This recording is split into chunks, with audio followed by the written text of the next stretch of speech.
के छथि फौजमे अहाँके घरसँ ई वीडियो जे छै ओ हरेक मिथिलावासी जिनकर परिवारमे केओ ने केओ फौजमे छथि हुनका लेल ई वीडियो बना रहल छी।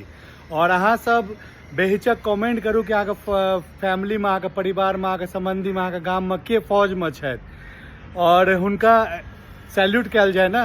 एहि दुआरे कि बहुत परिचय भेल छै, कते वीडियोमे अहाँके गाम कतऽ छी, अहाँके ई कतऽ छी, ओ सब पूछने छी, लेकिन ई वीडियो स्पेशली फौजके लेल छै। कियाकि हम अहाँ ने मतलब तऽ सुरक्षित छियै, ठीक छै। अगर हम देशके राजधानी दिल्लीमे छी और तऽ सुरक्षित छियै, ओकर एकेटा रीजन छै कि हमर सबके जे भाय बंधु सब जे छथिन, जे मतलब चाचा सब छथिन जे फौजमे छथिन और ओतऽ हमरा सबके सुरक्षित रखने छथिन।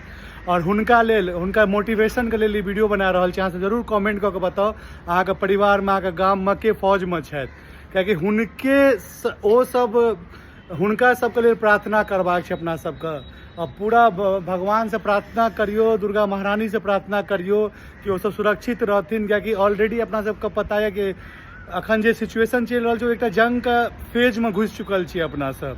एतऽसँ मतलब बहुत तरह के मतलब पते है अहाँ सबके कि पाकिस्तान, कियाकि एकटा नीक कंट्री से लड़ाइयो करना दिक्कत नहीं छै। एहन छै कि ई सब बेवकूफ छै, ठीक छै। ई सब किछु कऽ सकैए घटियापंथीमे। इंडिया हमेशा बढ़िया तरीका से मतलब जवाब दऽ रहल छै। एकटा कमेंट अहाँ सबके देश के फौजी के लेल, ठीक छै, देश के ओ बेटा के लेल अहाँ सब बताउ अहाँके परिवार में के छथि। और हम एकेटा बात कहब ने, लहर नहि ललकार हेतै, एहि बेर पूरा विश्व में हिंदुस्तान के जय जयकार हेतै।